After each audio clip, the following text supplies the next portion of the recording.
इनके 2 बेटे हैं।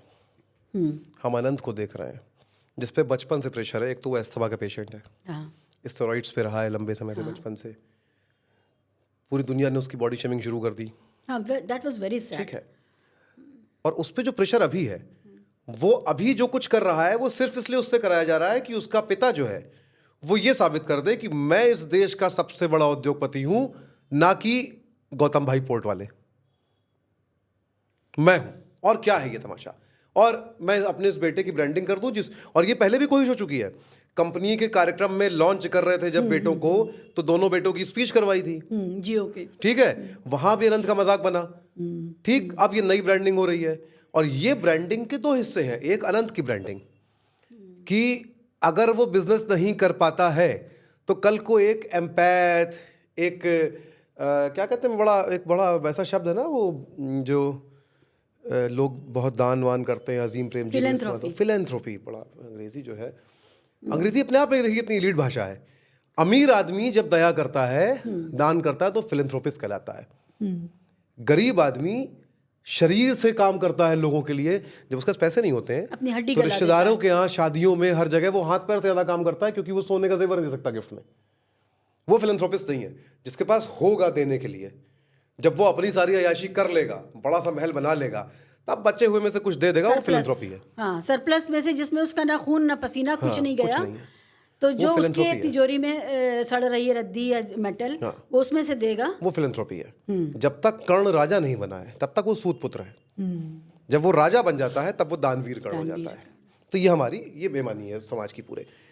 तो एक तो ये है कि कम से कम इसको ऐसे खड़ा कर दो कि भाई इसका तो हमेशा से ही रुझान जो है कभी था ही नहीं पैसे वैसे में, ये तो जानवरों के प्रति करुणा दया है ना, छोटा लिटिल बुद्धा है ये, है ना। ठीक है, क्योंकि लोग उसको लाफिंग बुद्धा बना रहे थे, तो इनको लगा हम लिटिल बुद्धा बना दें।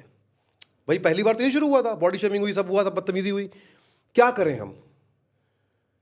ये एक कितनी बड़ी समस्या है जहां उससे शायद पूछा ही नहीं जा रहा है कि तुम जिंदगी में क्या करना चाहते हो। अरे वो कुछ भी नहीं कर सकता, वो तो अम्बानी का बेटा, वो कहीं जा नहीं सकता, आ नहीं सकता, वो क्या कर सकता है? वो एक ही नया काम उसने इसीलिए चुन लिया, उसने जू बनाया। बुद्ध ने राज छोड़ा था, वो राजकुमार थे। गांधी भी विदेश से डिग्री लेकर ही आए थे। और मैं ये नहीं कर रहा हूं कि बुद्ध और गांधी बन जाए, पर ये पूरा आइडिया फ्लॉड है जो पिछले 20, 30, 25 साल में खड़ा हुआ है। इसी देश में कितने औद्योगिक घराने, राजनीतिक घरानों के बच्चों ने तय किया कि हमें ये नहीं करना है, और क्या क्या नहीं किया उन्होंने।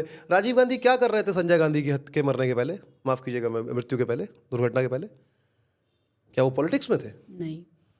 फिरोज गांधी के एक्टिव पॉलिटिक्स में थे बाद में? नहीं, गांधी परिवार का तो कोई भी सदस्य एक्टिव पॉलिटिक्स में ये एक नहीं था। और नेहरू जब गुजर गए तो इंदिरा गांधी को नहीं बनाया गया। 10 एग्जाम्पल है ना। जब राजीव गांधी चले गए तो किसी गांधी परिवार के सदस्य को नहीं बनाया। यही कह रहा हूं, नहीं, दसियों और एग्जाम्पल इसी देश में है जहां उद्योगपतियों और नेताओं के बच्चों ने वो प्रोफेशन नहीं चुना।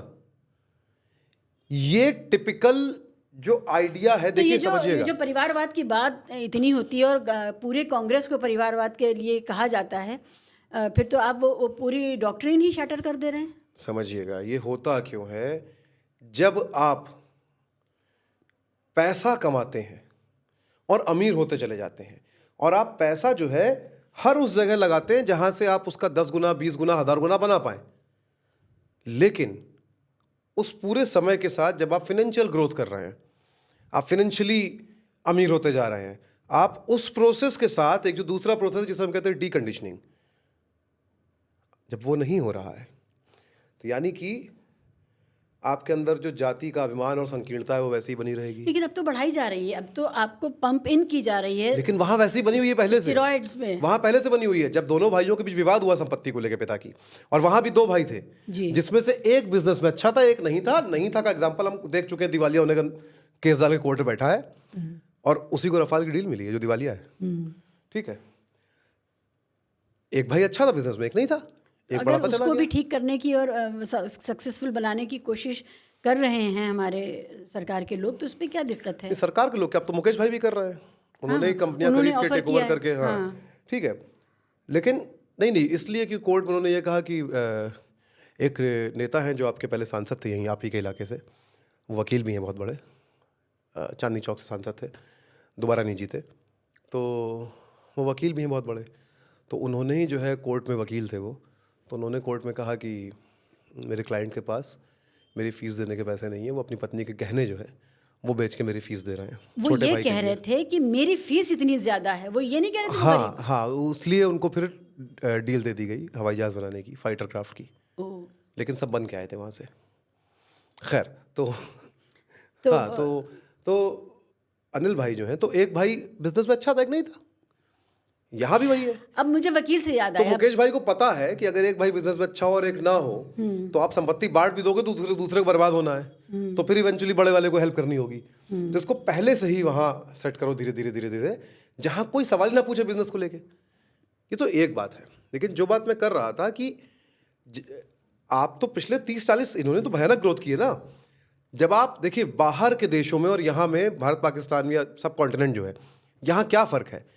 यहाँ औद्योगिक घराने वो विशेष यहाँ पे हमको जाति कास्ट के स्ट्रक्चर की बात किए बिना हम इसकी बात हो ही सकती है। वो विशेष जातियों से आते हैं, वो पारसी होंगे, वो मारवाड़ी होंगे, वो गुजराती मारवाड़ी होंगे या गुजराती बिजनेसमैन होंगे, ठीक है, या फिर वो पंजाब के स्पेसिफिक जातियों से जाट सिख हो सकते हैं, उत्तर प्रदेश में है तो बनिए होंगे या मारवाड़ी होंगे, वही बिहार में है। कास्ट डिफाइन कर रही है आज तक, और सिंधी होंगे। ये ज़रूरी है हर समस्या को अंबानी से शुरू करके वहाँ जोड़ना? बिल्कुल, क्योंकि अगर आप देखें, नजर डालें, तो ना केवल ये सब स्पेसिफिक कास्ट के हैं अपने अपने समाज से, समय के साथ इतनी ग्रोथ की ना। आप फिल्म प्रोड्यूस कर रहे हो हॉलीवुड की, आप फिल्म प्रोड्यूस कर रहे हो जेंडर डिस्कोर्स ऑफ फ्रीडम की, आप भारत में जाति पे जो फिल्में बन रही हैं वो प्रोड्यूस कर रहे हो जाति के खिलाफ, लेकिन आप अपने पारिवारिक सिस्टम में और जीवन में आज तक जाति को हटा नहीं पाए हो। ना केवल जाति, आपने सुना नहीं वो अनंत की नानी कौन सी ब्राह्मण थी?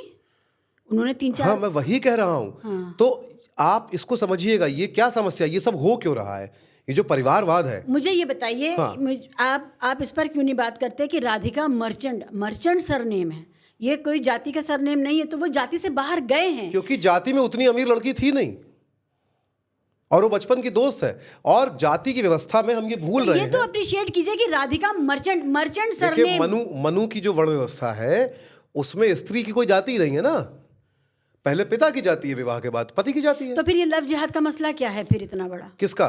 भाई अगर जाति नहीं है तो अगर कोई लव जिहाद का मसला इसीलिए कोई है। वाल्मीकि लड़की मिसेस खान बन जाए, मिसेस सिद्दीकी बन जाए, तो क्या दिक्कत है? नहीं, यही दिक्कत ही यही है कि वो वाल्मीकि रहे।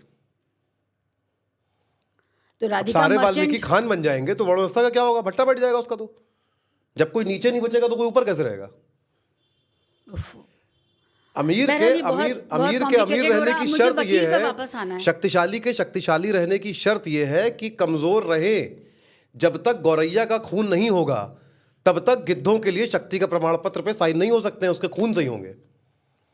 ये बहुत इंपॉर्टेंट बात है, इसीलिए गौरैया खत्म हो गई है। खैर, तो अब गौरैया खत्म हो गई, कैसे बनेगा? आप बताइए, उस पर भी बात करेंगे, मगर ये बताइए कि ये प्रशांत भूषण साहब ने, नहीं, लेकिन मैं एक लाइन जोड़ देना चाहता हूँ उस बात में। तो जो बात मैं कह रहा था वो खत्म जरूरी है। ये जो कोई कास्ट का स्ट्रक्चर है, और इसलिए ये जरूरी है। कास्ट क्या है? प्यूरिटी ऑफ ब्लड का आइडिया है। तो ये इस बात को स्वीकार ही नहीं कर पाते हैं कि परिवार के बाहर का कोई व्यक्ति बिजनेस हमारा संभाले। बेटे को ही संभालना है, नहीं बेटा संभाल पाएगा तो बहू संभालेगी आके, बेटी संभालेगी, which means चचेरे भाई का बेटा संभालेगा। she has caliber in business। चचेरे भाई का ये एक और हिस्सा है। यहाँ पे जेंडर पे आ जाइए, कास्ट प्लस जेंडर। इस पूरी शादी में सारे टीवी चैनल और मीडिया ने अनंत के बारे में बात की। उस लड़की के बारे में किसने कितनी बात की जिससे वो शादी कर रहा है? She is a masters in political science. वो विदेश से पॉलिटिकल साइंस की पढ़ाई की, अब उसके बाद क्या कर रही है? लेकिन फैमिली बिजनेस देख रही है ना, बोर्ड में अपने कंपनी के। इस बात को समझना पड़ेगा कि अगर कास्ट सिस्टम नहीं होता तो ये परिवार के अंदर ही बिजनेस नहीं चलता हमेशा। और चूंकि बिजनेस परिवार के अंदर चलता है, यहां से एक और चीज निकलती है। तो आपके पास प्रोफेशनल्स जो हैं वो होते हैं, पर उनमें से कोई भी उतने बड़े पद पे नहीं होता है कि वो फैसले ले। और फैसले लेने वाला जरूरी नहीं है कि उतना इंटेलिजेंट हो जितना वो प्रोफेशनल है। और इसलिए आपको सरकार को कैप्चर करना पड़ता है, आपको मीडिया को कैप्चर करना पड़ता है, आपको प्रोपेगेंडा करना पड़ता है, क्योंकि आपको बिजनेस करने का तरीका नहीं पता है। आप बिजनेस को बिजनेस की तरह कर ही नहीं सकते हैं, Except- क्योंकि आप परिवार हैं। Yeah, you are not Tatas। Tata और अजीम प्रेम जी, या तो वो दोनों कास्ट सिस्टम से नहीं आ रहे ना उस वाले। हालांकि टाटा पारसी हैं और वहां भी बोर्ड में पारसी बहुत सारे हैं, वो एक पारसी को ही उन्होंने अपनी जगह बनाया। भारत में जो रैदास कहते हैं ना, जात जात में जात है जस केलन के पात वाली बात, कि केले के पत्ते में से पत्ता, तो हर जगह है वही। मुसलमान है तो अशराफ है तो पसमानदा कैसे बैठ जाएगा आके? खेल वही है। तो मसावात की जंग है सब जगह।